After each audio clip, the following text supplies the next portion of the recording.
Oke, baik, kita sudah live.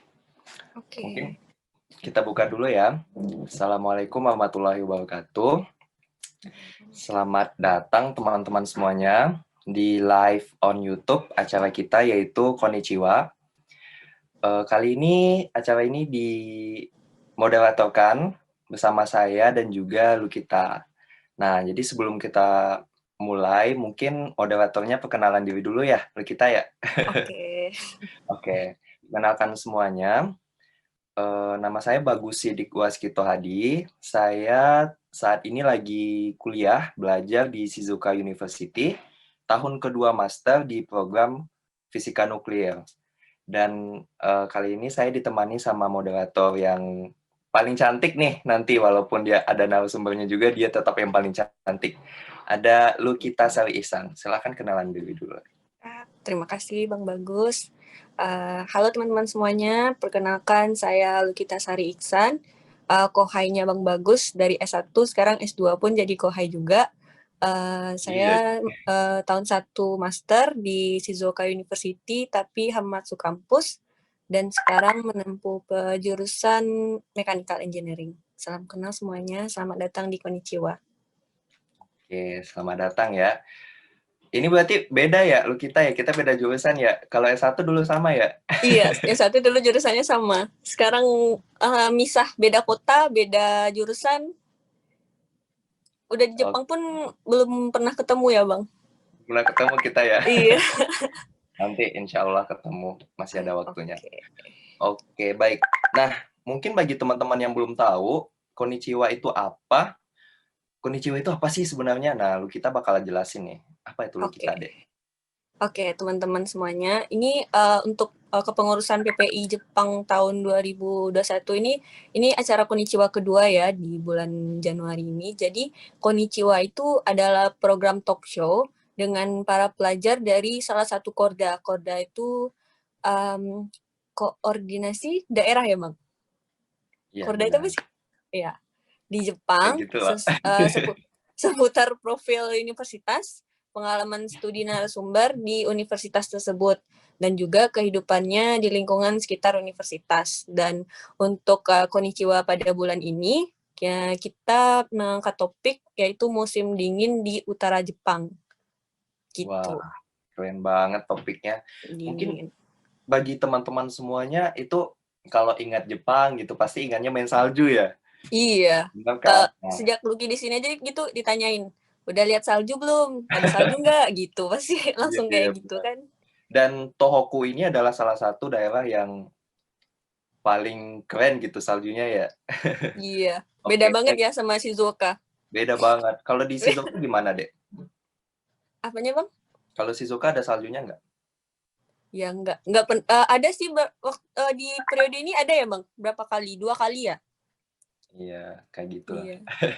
Baik, mungkin supaya nggak memperpanjang waktu, kita bisa undang aja nih, kita telah kedatangan 3 tamu, Oke. narasumber dari daerah Tohoku. Yang pertama, mungkin bisa langsung dibuka kalau sudah dipanggil, di absen gitu ya.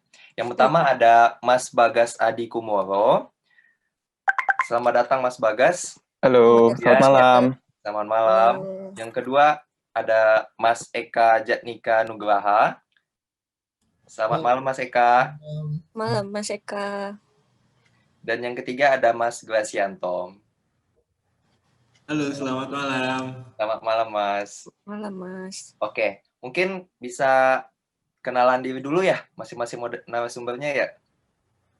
Iya. Oke, silakan dimulai dari Mas Bagas.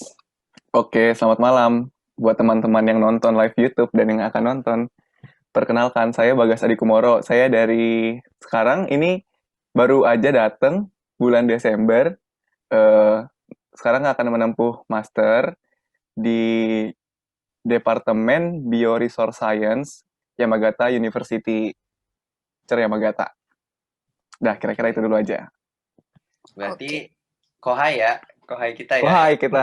Kohai saya paling muda. Paling muda. Iya. Ada 2 nih, ada Mas Bagas sama Mbak Luki juga baru datang ya. Iya. Onegaishimasu, senpai. Mas. Next, kita lanjutkan ke Mas Eka. Silakan Mas Eka. Halo, Assalamualaikum. Nama saya Eka. Saya sekarang kuliah di Hirosaki University untuk doctor course tahun pertama. Jurusannya Radiation Science. Mungkin sama-sama Mas Bagas ya. Ada hubungannya dengan radiasi juga. Iya, Sekian benar. dulu. Ya wesiko negasi Mas Eka. Terima kasih, Mas. Nah, selanjutnya nih ada Mas Gwasianto. Baik, selamat malam teman-teman semua yang menyaksikan live YouTube PPI Jepang maupun yang nantinya akan menyaksikan dari recording file. Perkenalkan, saya Grasianto, sekarang mahasiswa doktoral tahun ketiga di Tohoku University. Sekarang saya menempuh di jurusan kimia Graduate School of Science di Tohoku University. Jadi kalau di Indonesia itu semacam FMIPA. FMIPA kalau di Universitas di Indonesia. Wah, keren Jadi, banget. ya sekarang tahun kelima di Jepang, datang sejak tahun 2016. Ya. Udah lama banget ya Mas ya? Udah 5 tahun. Nihongonya gimana itu Mas? Gimana? Bahasa Jepangnya gimana? Nihongo tabemasen. Maseng ya? Masih Nihongo tabemasen. Iya. Karena belajar bahasa Jepang itu sangat susah ya. Kanji dan lain-lain sebagainya. Iya, betul. Tapi tergantung ini sebenarnya, tergantung kemauan. Iya. Kebetulan kemauan saya untuk belajar bahasa Jepang tidak terlalu tinggi, jadinya masih begini saja. Tapi selama ini nggak ada masalah ya Mas ya dalam komunikasi. Aman-aman aja, ya. Alhamdulillah aman-aman aja. Masih bisa survive. Oke. Jadi kalau di Jepang itu kan ingat aja tiga kata mustajab atau itu apa? Magic gitu ya. Apa itu Mas? Ajarin Arigato sama sumimasen. Kalau tahu itu insya Allah survive di Jepang. Iya. Oke. Itu bisa buat teman-teman yang mau ke Jepang ya. Terapkan 3 kata. Pede aja hafalin 3 kata itu. Arigato, sumimasen, satu lagi? Wakarimashita. Oke. Mungkin gimana lagi nih, Dek? Udah langsung aja kita mulai kita. Oke, kita mulai aja langsung, Bang. Oke, mungkin karena semuanya sudah jadi co-host ya, dan tadi yang memperkenalkan dirinya udah dimulai dari Mas Bagas. Karena Mas Bagas ini berasal dari Yamagata University, Mas Bagas bakal menjelaskan nih sedikit banyaknya secara umum mengenai Yamagata University. Pada Mas Bagas, disilahkan. Oke. Saya share dulu screen-nya.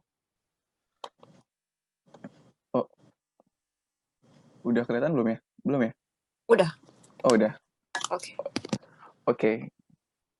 Selamat malam lagi. Saya Bagas. Nah, saya sekarang di Yamagata. Mungkin Yamagata kurang familiar ya di telinga teman-teman yang ada di Indonesia atau mungkin yang di Jepang sendiri masih bingung nih Yamagata di mana. Nah, saya akan coba kenalin ya cara singkatnya. Nih, Yamagata Prefecture. Nah, Yamagata sendiri ini terdiri dari 2 kanji nih. Saya tulis di atas ini. Bentar. Mana ya? Kelihatan nggak ininya? Pointernya. Nih.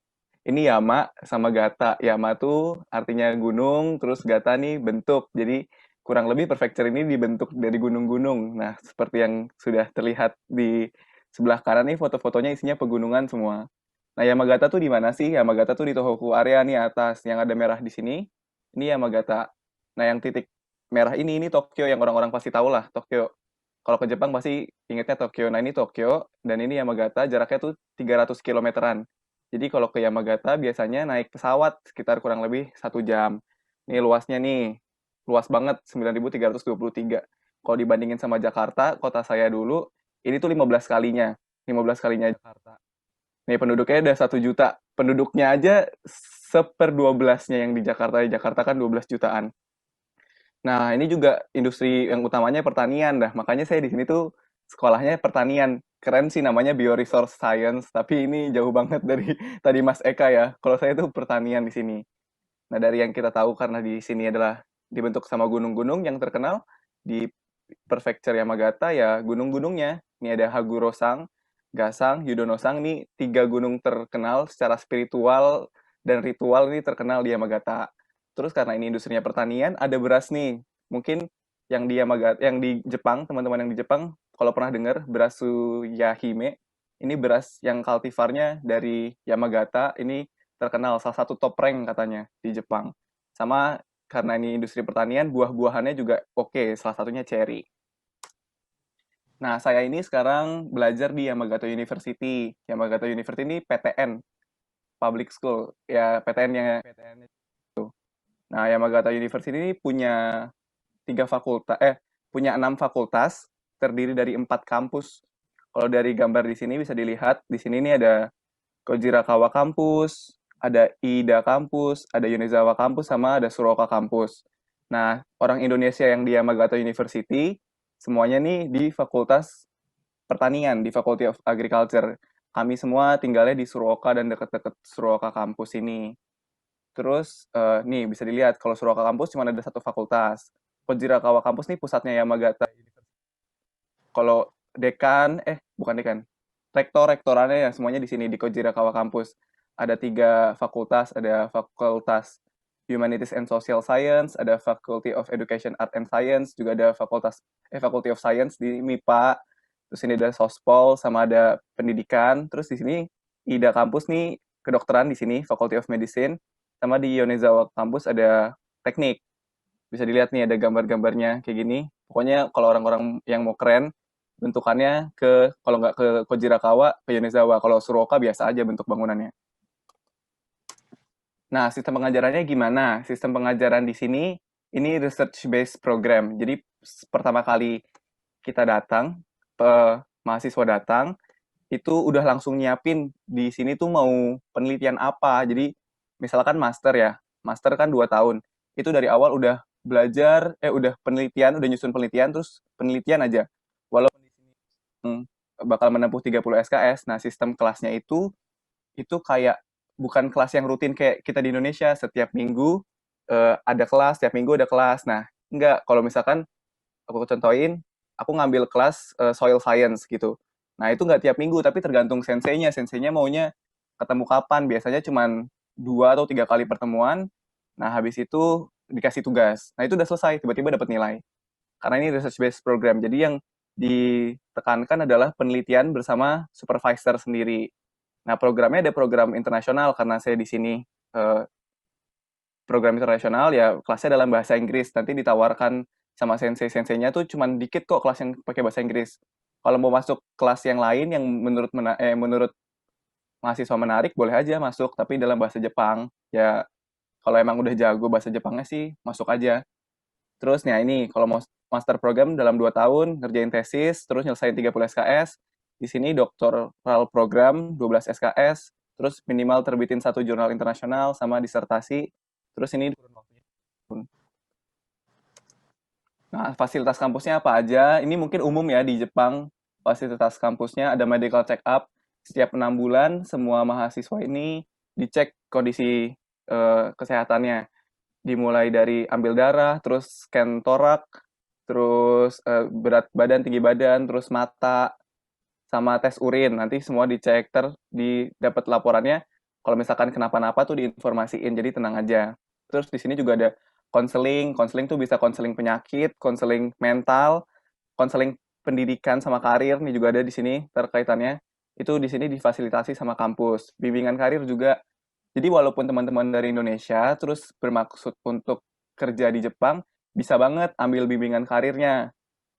Jadi teman-teman yang mau kerja di Jepang, pastikan bahasa Jepangnya oke. Jadi emang belajar aja bahasanya. Soalnya senpai saya ada yang berhasil mendapatkan pekerjaan melalui bimbingan karir kampus. Dan emang bahasa Jepangnya N3, hampir N2, belum tes waktu itu. Terus ini juga ada lembaga sertifikasi karena di Yamagata University ada sekolah untuk pendidikan, Faculty of Education. Ini biasanya lembaga sertifikasi itu penting. Ini emang biasanya untuk orang-orang Jepang buat jadi guru. Jadi lembaga sertifikasi itu yang seperti biasa disediakan asrama sama perpustakaan. Terus keunggulannya apa sih studi di Yamagata? Nih, kalau dilihat rankingnya, walaupun rankingnya Yamagata di Jepang cuma 65, wah nggak apa-apa lah. Masih top 100, masih tetap bangga. Terus di sini ada Asia University rankingnya ya top 400 lah. Ini Yamagata University. Tapi yang menurut kami mahasiswa di Yamagata, pengajarnya profesional di bidangnya. Kami itu dibimbing sangat baik oleh para sensei. Sensei sangat care sama kami, para mahasiswa. Kami difasilitasi sangat baik. Menurut kami ya, kami difasilitasi sangat baik. Kalau ada keluhan pasti didengarkan, kalau ada saran pasti diberikan, kayak gitu-gitu. Terus lokasinya strategis untuk belajar, karena saya kan di Suroka, Yamagata, di kota Surokanya ini. Nah, Suroka ini strategis sangat sepi sekali. Jadi untuk belajar, untuk menulis paper, semua sangat terfasilitasi. Sangat strategis buat belajar. Yang ketiga, ini ramah untuk mahasiswa asing. Karena, gimana ya, sopan ya, kita semua sopan sih. Maksudnya orang-orang ini kalau ngeliat kita yang mahasiswa asing walaupun nggak bisa bahasa Inggris, senyumin, tetap berusaha ngomong. Nah, ini buat teman-teman nih, orang Jepang nih mungkin aneh apa enggak ya, menurut saya sih agak aneh. Jadi udah tahu kita nggak bisa ngomong bahasa Jepang kan ya, mereka tuh akan mencoba ngomong bahasa Jepang dengan versi yang lebih lambat. Walaupun kayak diajak ngomong terus kita bilang kan bakal tetap ngomong dengan yang lebih lambat, berharap kita mengerti. Padahal ya yang namanya nggak bisa bahasa Jepang ya pasti nggak ngerti lah ya. Nah, itu salah satu keramahan mereka. Mereka tuh berusaha mengenal kita mahasiswa asing. Kayak gitu, nih keunggulan kalau teman-teman pengen ke Yamagata. Nah, di sini ada nih prosedural singkat yang kami susun, PPI susun. Jadi kurang lebih begini. Kalau teman-teman pengen masuk, teman-teman mau daftar nih di Yamagata University. Pertanyaannya, beasiswa atau enggak? Kalau misalkan beasiswa, ini yang paling utama ya. Kalau beasiswa Max, nanti ada pilihannya. Di Yamagata ini ada Special Max, ini yang di Faculty of Agriculture. Jadi di sini Faculty of Agriculture punya Special Max, jadi dia punya 3 slot buat orang selama dari tahun lalu, tahun ini sama tahun depan, 3 slot gitu. Jadi sensei-sensei ini memilih biasanya untuk orang-orang yang pernah tukaran pelajar ke Yamagata.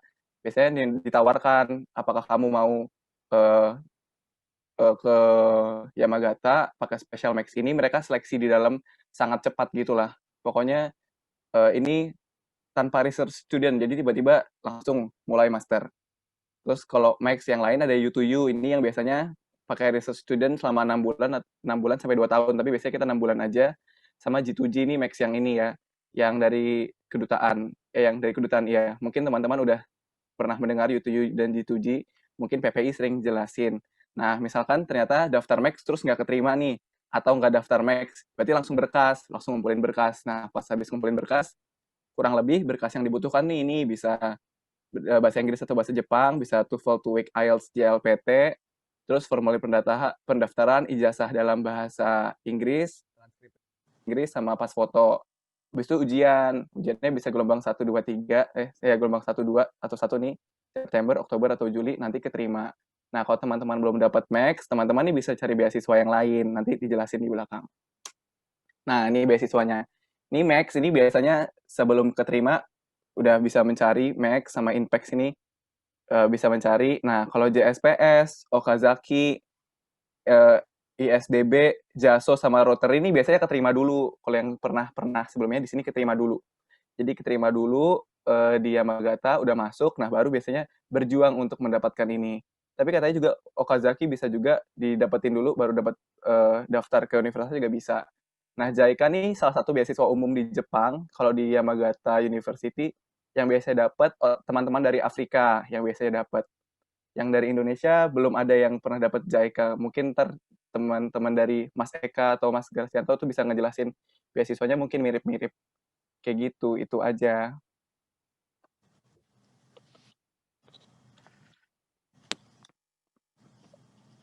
Mas Bagus belum keluar suaranya. Gomen. Thank you so much, udah jelasin. Gila, keren banget. Bangga, boleh. Gila kayak ya. Ini kita mau nanya-nanya Mas Bagas atau gimana nih, Bang Bagus? Saya aku jadi kayak banyak pertanyaan gitu dari slide-nya Mas Bagas, saking terkesima. Keren Katanya sih banget ya. lanjut dulu tadi kayak lanjut dulu ya. Lanjut dulu, bagus ya. Soalnya kayak, wih dia penonton atau yang view kita tuh bisa tahu dulu kan, wah gila, ini bagus-bagus semua kan. Baru nanti di akhir kita buka sesi bertanya jawab kayak gitu. Setuju, setuju. Setuju ya? Oke. Kalau gitu gimana nih Lucky? Kita lanjutin aja ya. Oke, kita lanjut ke Mas Eka ya, Bang. Oke, kita persilahkan Mas Eka buat share screen. Oke, terima kasih. Saya share screen. Oke.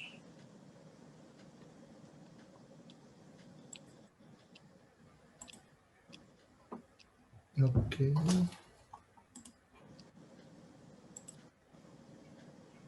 Sudah ada ya? Udah. Oke. Terima kasih. Halo semua, perkenalkan lagi, saya Eka. Saya kebetulan sekarang kuliah di Hirosaki University untuk program Radiation Science. Nah, kalau misalnya ada yang belum tahu, Hirosaki adalah provinsi atau prefecture yang paling utara di pulau utamanya Jepang. Ada di paling utara, itu sekitar 1000 km dari Tokyo. Jadi kalau kita naik pesawat itu sekitar 1,5 jam ke bandara Aomori. Kemudian kalau naik Shinkansen, itu naik Shinkansen yang terbaru, dan Shinkansen itu bisa sampai ke Hokkaido. Itu ditempuh dalam jangka waktu sekitar 3,5 jam. Kemudian kalau mau yang murah-murah bisa juga naik bis dengan 9 jam. Yang perlu diketahui juga, kota Hirosaki merupakan kota wisata dan terkenal akan sakura, dan salah satu yang terbaik di Jepang. Dan juga yang terkenal dari Hirosaki adalah apelnya. Jadi apel di Hirosaki dan Aomori itu yang sangat terkenal. Mungkin pada tahu apel Fuji. Nah itu sebetulnya bukan di daerah Gunung Fuji, tetapi di Hirosaki atau Aomori. Oke, terus bagaimana dengan kurikulumnya di Hirosaki University ini? Hirosaki University merupakan satu-satunya universitas nasional yang ada di Aomori, di provinsi Aomori. Jadi Hirosaki Universitas Nasional ini setara misalnya tadi dengan Yamagata University, Tohoku University, Tokyo University, Osaka, dan lain-lain. Di Hirosaki ada 5 fakultas, antara lain Humanities and Social Science, Education, Kedokteran, Health Science, Science and Technology, dan juga Agriculture and Life Science. Untuk S2, ada sekitar 30 SKS yang harus ditempuh, dengan 12 SKS tesis. Biasanya itu ditempuh dalam jangka waktu 2 tahun. Untuk S3 ada sekitar 12-15 SKS dan 90%-nya terdiri dari penelitian. Targetnya itu sekitar 3 tahun untuk S3 dengan publikasi jurnal internasional. Untuk publikasi itu tergantung dari masing-masing lab, tapi rata-rata sekitar 1 publikasi internasional. Khusus untuk di lab kami, di Radiation Science, itu minimal 3 publikasi untuk kelulusan. Kemudian ada juga program percepatan. Jika bisa publish di High Impact Journal dengan impact factor di atas 5, itu bisa dipersingkat waktu belajarnya hanya sekitar 2 tahun saja dari waktu normal yang tadi 3 tahun. Ini Hirosaki Castle, mungkin bisa dilihat. Ini di suasana di waktu musim sakura. Kemudian untuk masuk ke Hirosaki, pada umumnya hampir sama. Kita ada 2 gelombang. Ada gelombang di bulan Agustus atau September, dan juga di bulan Maret dan April. Rata-rata hampir sama perguruan tinggi yang lainnya atau universitas lainnya. Dan juga ada beasiswa. Beasiswanya sendiri ada yang dari Indonesia nih bisa karena Hirosaki ini sudah ada MOU dengan Kemendikbud bisa melalui Riset Pro. Jadi kalau misalnya ada teman-teman yang sudah bekerja di LPNK kayak di Batang, LIPI, BPPT itu 8 itu bisa menggunakan fasilitas beasiswa ini. Sedangkan untuk LPDP biasanya tidak bisa karena biasanya kalau LPDP kan mengacu pada rating universitas ya. Jadi masih belum bisa, tetapi keunggulan, ada beberapa keunggulan di Hirosaki University ini yaitu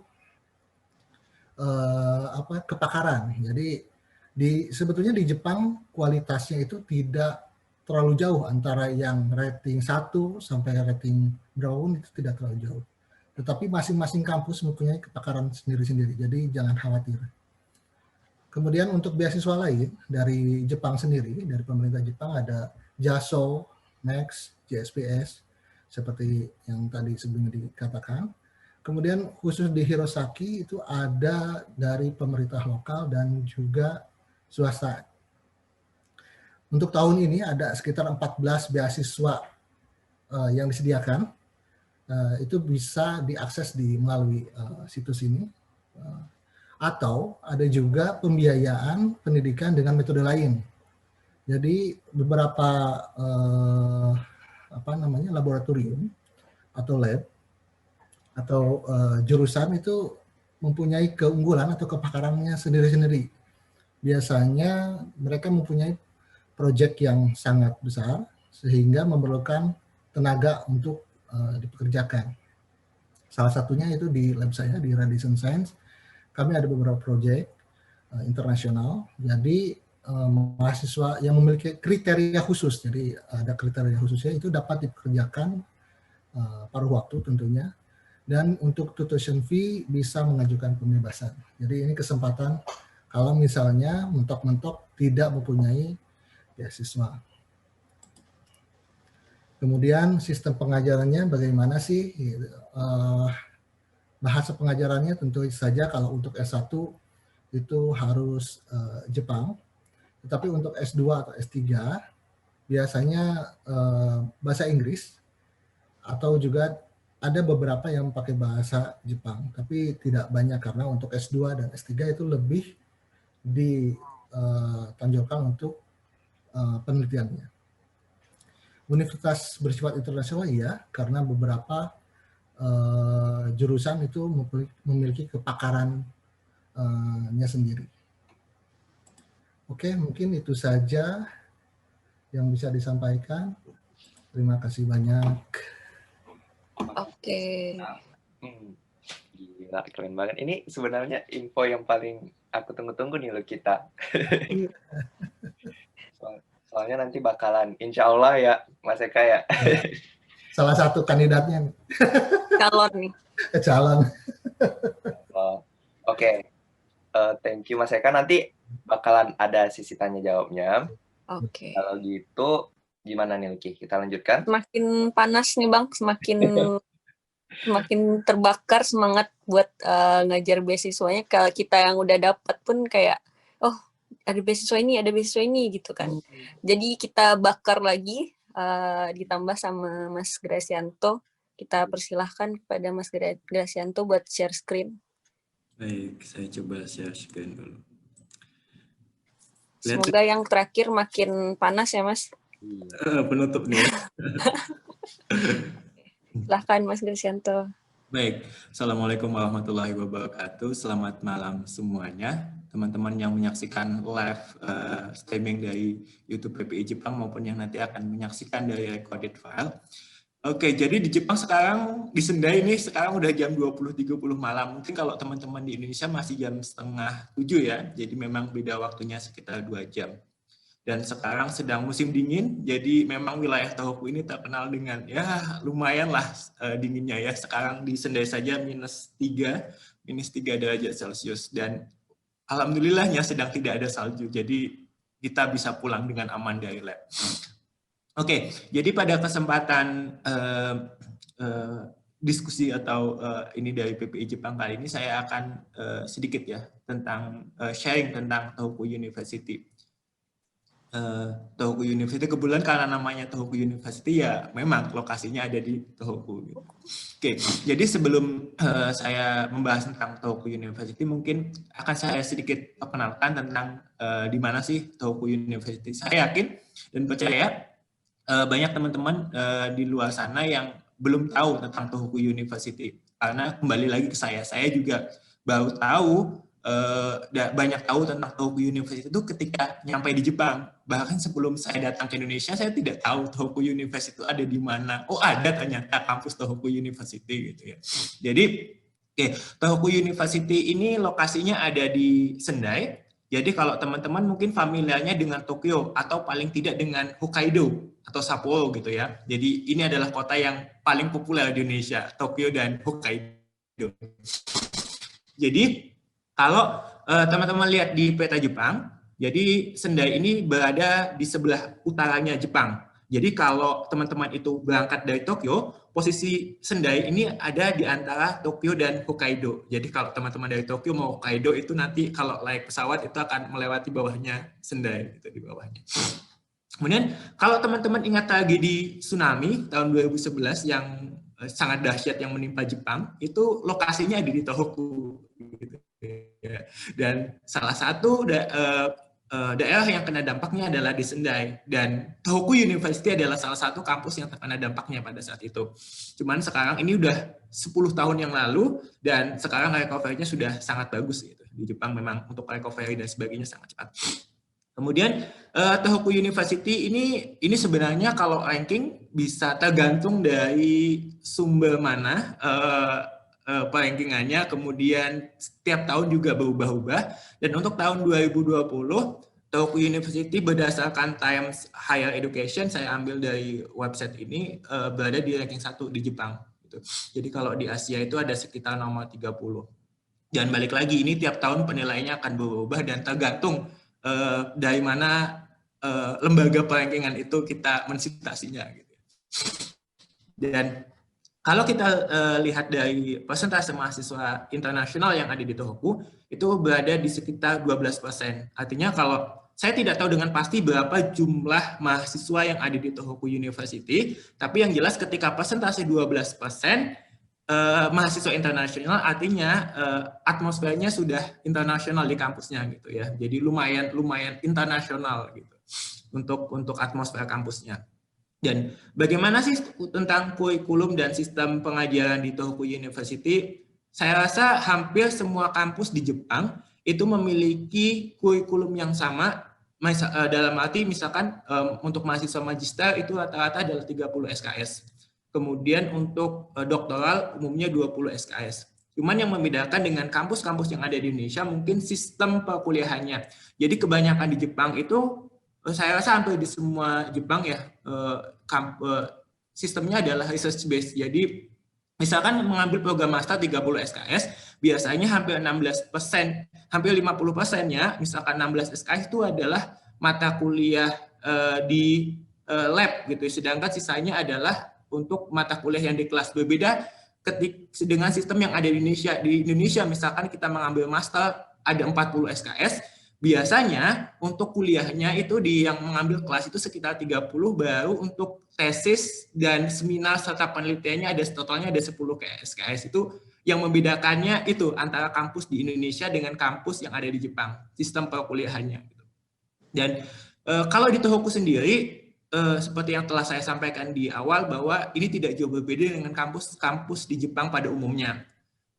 Yang membedakan mungkin program-program yang ada di Tohoku, misalkan untuk program-program internasional di Tohoku University itu untuk perkuliahan, kurikulum dan sebagainya itu dibuat dalam bentuk bahasa Inggris. Misalkan di Tohoku itu ada beberapa program internasional seperti untuk program untuk graduate student, biasanya ada 6 program namanya IKPAS, International Graduate Program for Advanced Science. Ini milik Tohoku University di Faculty of Science di Tohoku University. Kemudian ada juga ALP. Kemudian untuk undergraduate ada program internasional namanya AMC atau AMB.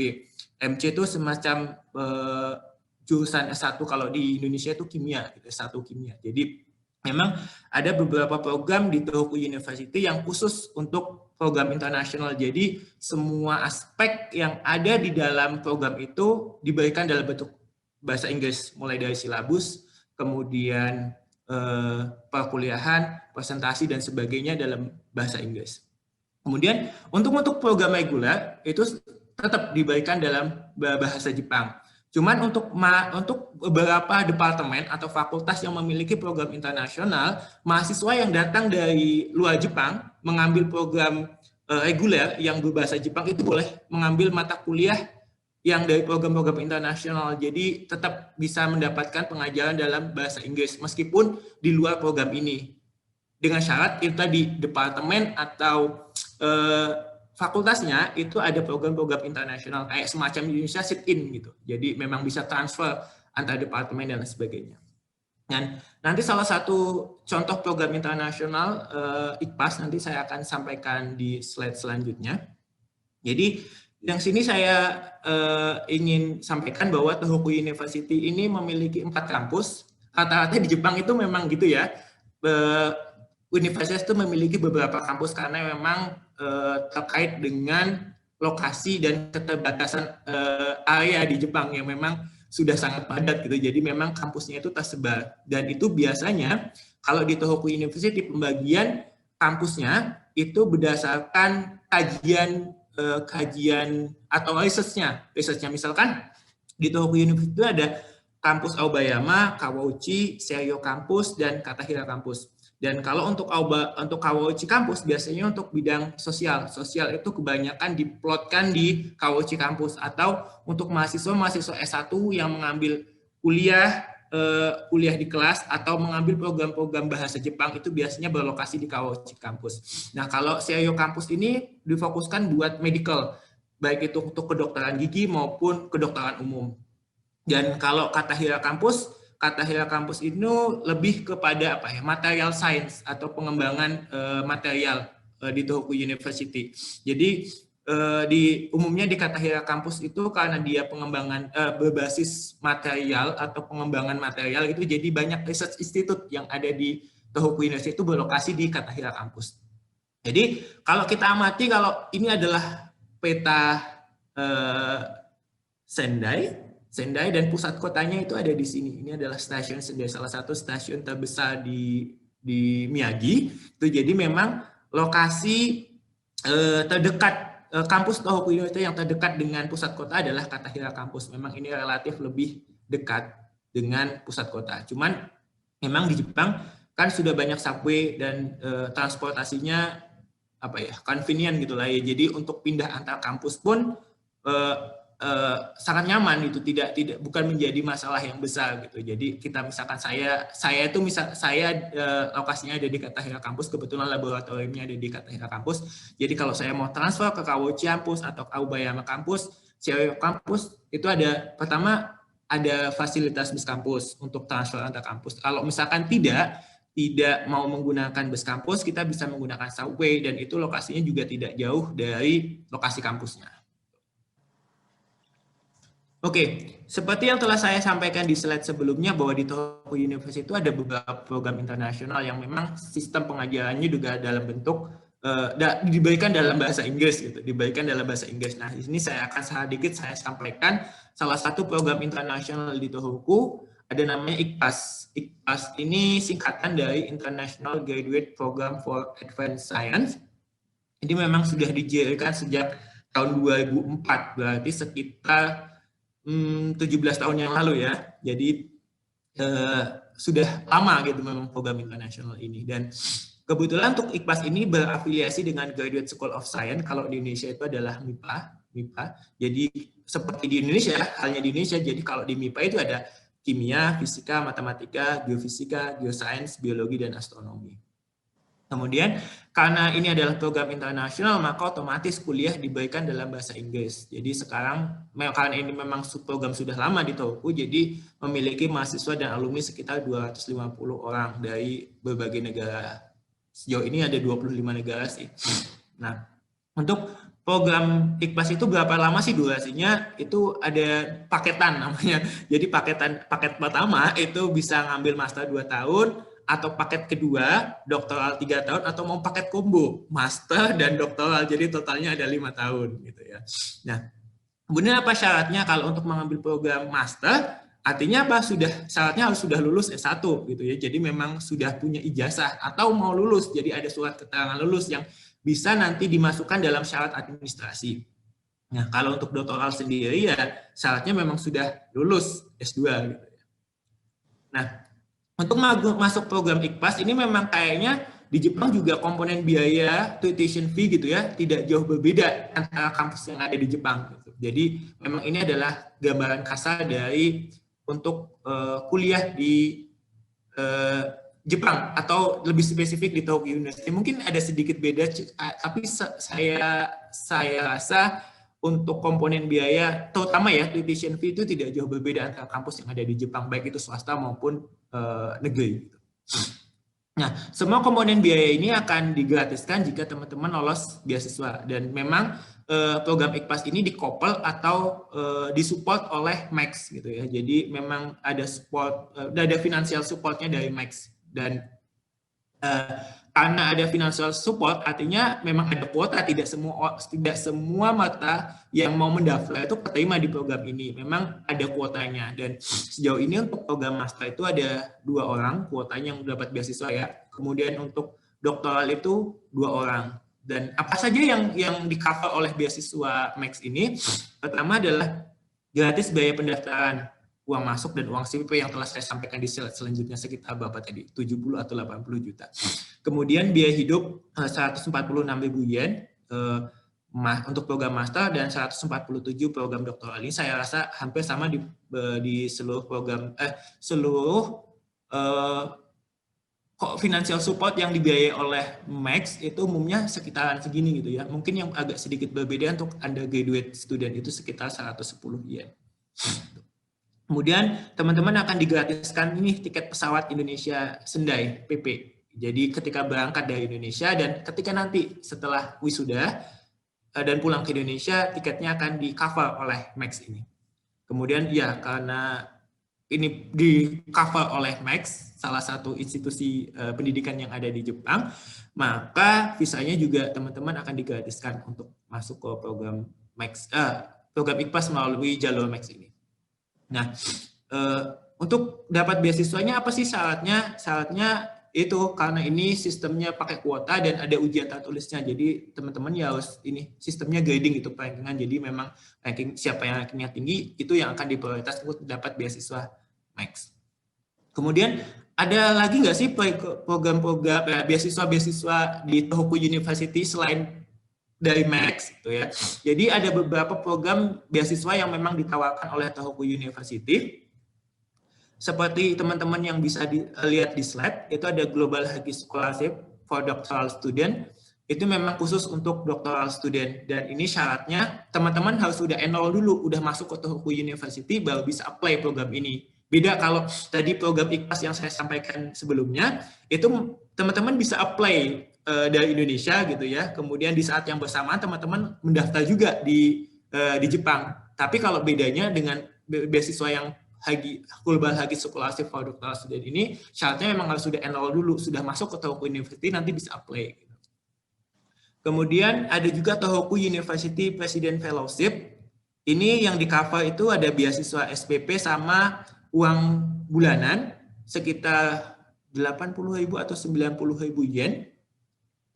Ya memang karena banyak mahasiswa yang apply beasiswa ini, banyak karena tidak dipungkiri bahwa banyak mahasiswa Indonesia juga yang datang ke Jepang tanpa beasiswa gitu, atau ketika sudah misalkan melanjutkan di master dapat beasiswa kemudian doktoralnya tidak dapat beasiswa. Jadi memang beasiswa ini ya cukup kompetitif untuk di lingkungan Tohoku University gitu.